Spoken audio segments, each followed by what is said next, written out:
ચલો ધોરણ 7 માં છે સ્થાન કિંમત, બરાબર છે. તમારું ચેપ્ટર છે 11.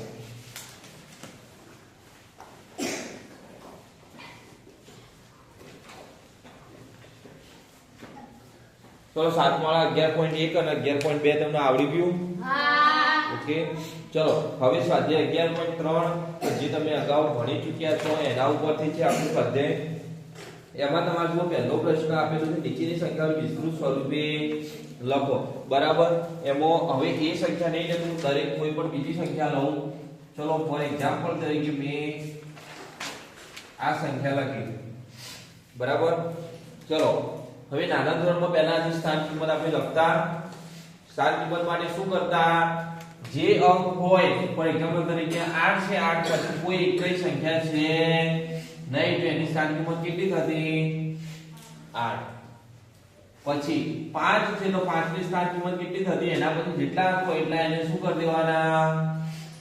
શૂન્ય લગાવી દેવાના, બરાબર. ચલો આ 5 ની સ્થાન કિંમત કેટલી થશે? 500. ચલો આટલે સુધી ખબર છે સ્થાન કિંમત કરતા. તો 8 ની 8 ને 50 ની 50 અને આ બધી 5 ની 500, બરાબર. આ સ્થાન કિંમત તમને બધાને આવડે, બરાબર. હવે શું કરવાનું, આ સ્થાન કિંમત આપણે ઘાત સ્વરૂપે લખવાની છે. ફોર એક્ઝામ્પલ તરીકે ચલો 8 ની સ્થાન કિંમત ઘાત સ્વરૂપે લખ્યું હોય તો 8 ગુણ્યા 10 ની 0 ઘાત લખી શકું, લખી શકું, કેમ કે 10 ની 0 ઘાત એટલે 1 થઈ જાય એટલે 8 ની 1. પછી છે 50. ચલો 50 બરાબર કેટલા થશે? તો 5 ગુણ્યા 10 ની 1 ઘાત, કેમ કે 5 દુ 10 પણ 10 કેટલી વાર છે? 1 વાર. ખબર પડી?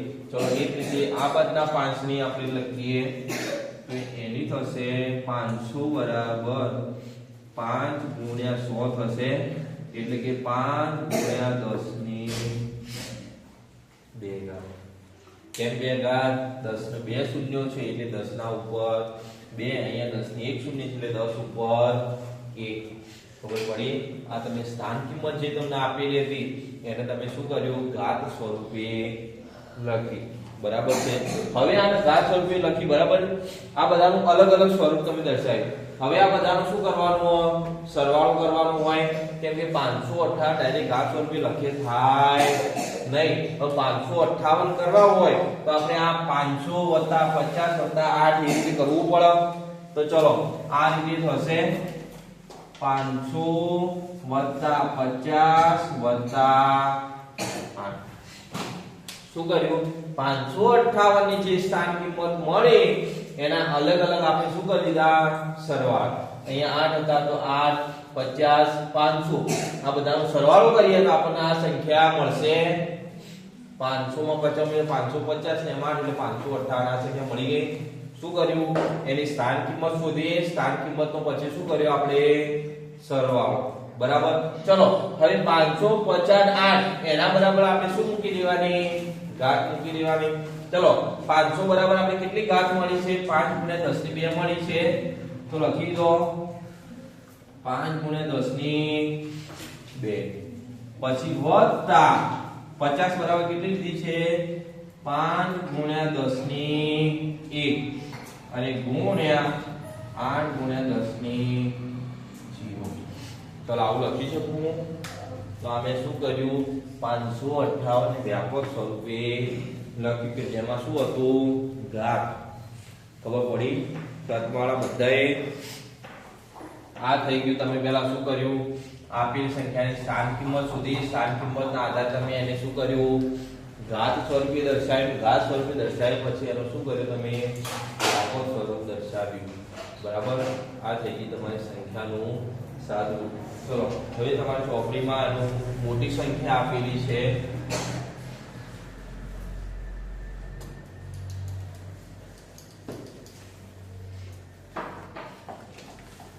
ચલો તમારી ચોપડીમાં આપેલી છે સંખ્યા 2,89,404.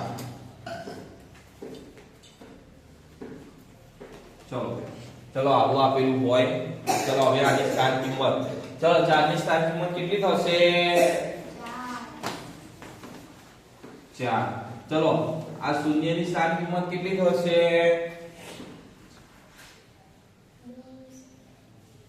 0 ગુણ્યા 10.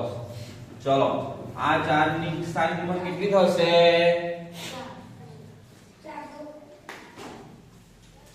400. ચલો આ 9 ની સ્થાન કિંમત કેટલી થશે?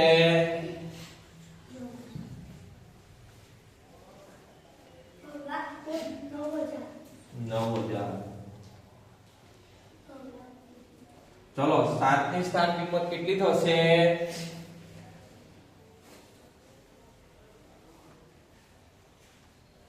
70000.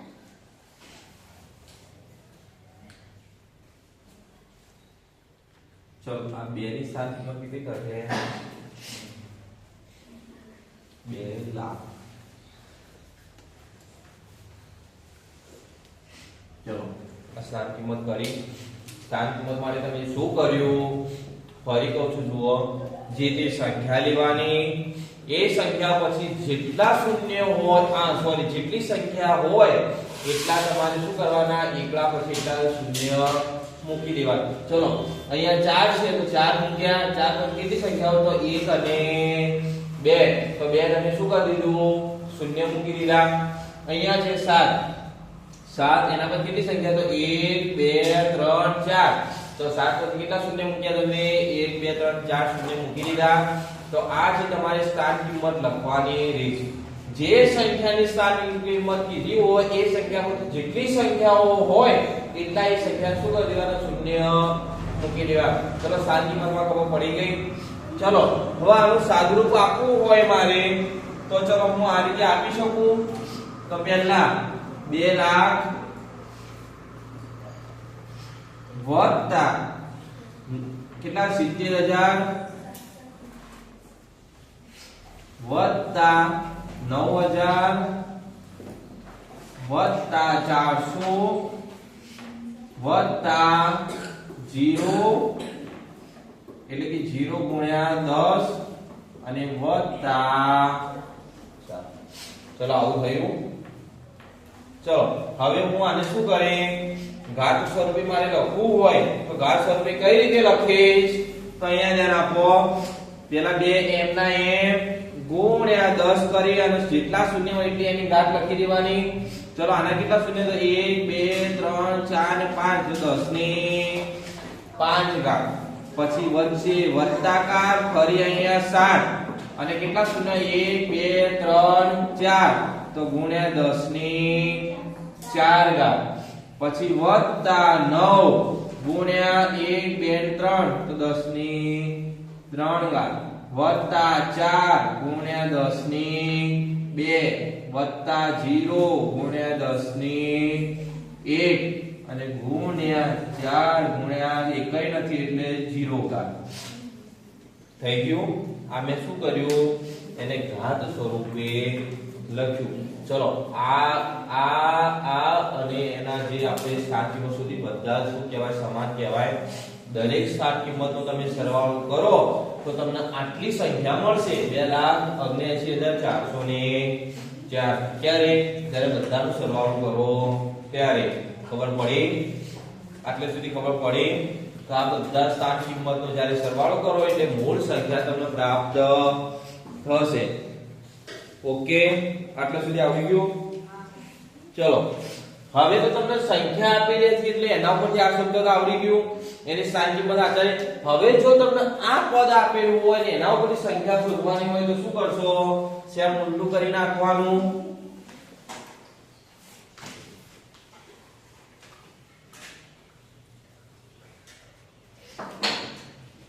જો તમારું પદ આપેલું છે 8 ગુણ્યા 10 ની 4 વત્તા 6 ગુણ્યા 10 ની 3 વત્તા 0 ગુણ્યા 10 ની 2 વત્તા 4 ગુણ્યા 10 ની 1 વત્તા 5 5 ગુણ્યા 10 ની 0. ચલો આવું તમને આપેલું છે. ચલો આની સંખ્યા બનાવી હોય તો ચલો સંખ્યા બનશે કઈ રીતે? શું કરતો પહેલા અહીંયા 8 છે તો પહેલા શું મૂકી દો? અહીંયા આપો બધા 8 મૂકી દો. પછી 10 ની કેટલી છે? 4 તો 4 શૂન્ય મૂકી દો. 1 2 3 4 વત્તા અહીંયા કેટલા છે? 6 એને 10 ની 3 ઘાત 3 શૂન્ય મૂકી દો. 1 2 3 વત્તા શૂન્ય છે બરાબર એની 2 ઘાત છે એટલે આપણે 2 શૂન્ય મૂક્યા પણ શૂન્યની કોઈ વેલ્યુ છે નહીં. વત્તા 4 છે એને 10 ની 1 ઘાત એટલે 1 શૂન્ય વત્તા 5 છે એની 0 ઘાત એટલે એક શૂન્ય આવશે નહીં. તો થઈ ગયું. હવે શું કિંમત બની? તો જુઓ તમે 80000 વત્તા 6000 વત્તા 0 વત્તા 40 વત્તા 5 એટલે તમારું કુલ કિંમત કેટલી બનશે? તો આ બસથી મુકતા આવવાનું. એના માટે શું કરવાનું? પહેલા 5 મૂકી દો, પછી 40 નું 4 મૂકી દો, અહીંથી 0 મૂકી દો, આ 6 મૂકી દો ને અહીંયા 8 મૂકી દો. પડી પાછળથી મુકતા 5 મૂક્યા, 40 માંથી 4 મૂક્યા, અહીંયાથી 0 લીધું, અહીંયાથી 6 લીધા, અહીંયાથી 8 લીધા. 0 0 બધા શું કરી નાખ્યા? કાપી નાખ્યા. બરાબર. દરેક માંથી પહેલી સંખ્યા લઈ લીધી એટલે તમારી કિંમત બની 86045. બરાબર. તો આ થઈ ગયું. શું તમારું ઉલટું આપેલું હોય એના ઉપરથી સંખ્યા શોધવાની રીત ખબર પડી આટલી સુધી? આ તમે આના ઉપરથી આ બનાવ્યું અને આ કર્યા પછી ઉલટાથી પહેલેથી ચાલુ કરવાનું અને દરેક પ્લસ એક વચ્ચે પ્લસ બે પ્લસ વચ્ચેની સંખ્યામાંથી પહેલો અંક તમારે એમાંથી લઈ લેવાનો. પહેલો અંક એમાં 5 છે, એમાં 4 છે, એમાં 0 છે, એમાં 6 છે, એમાં 8 છે અને પછી એ સંખ્યા મૂકી દો એટલે તમારી મૂળ સંખ્યા તમને પ્રાપ્ત થઈ જશે. તો આટલે સુધી ખબર પડી? તો આ છે તમારું ઉલટું. જ્યારે પ્રમાણિત સ્વરૂપ આ સંખ્યા આપી હોય એમાંથી આપણે શું કરવાનું? સ્થાન કિંમત લઈ અને આ સંખ્યા શોધવાની, એ સંખ્યાના આધારે સ્થાન કિંમત ઉપયોગ કરી મૂળ સંખ્યા શોધવાની છે. બરાબર. નીચે પ્રમાણિત સ્વરૂપે લખવા માટે તમને આપેલી છે. બરાબર. 5 કરોડ આપેલા છે. બરાબર. હવે જુઓ એમાં શું થશે?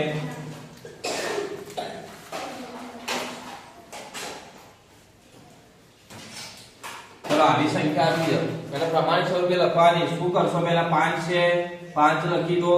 એના પછી 0 છે. કેટલા શૂન્ય? 1 2 3 4 5 6 ને 7. તો ગુણ્યા 10 ની 7 ઘાત. થઈ ગયું પ્રમાણિત સ્વરૂપ. એકદમ ઈઝીમાં ઈઝી. જેટલા શૂન્ય એટલી 10 ની એની ઘાત. ખબર પડી ગઈ? ચલો હવે એમાં એક બીજો થોડો ભારે છે.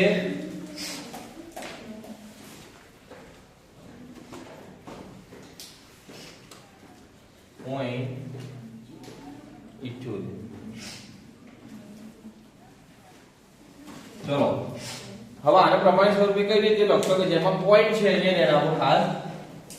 પહેલા જો બે પછી પોઈન્ટ છે એ પોઈન્ટ ને ક્યાં લઈ લેવાનો? અહીંયા કાં તો લઈ જવાનો છેલ્લે.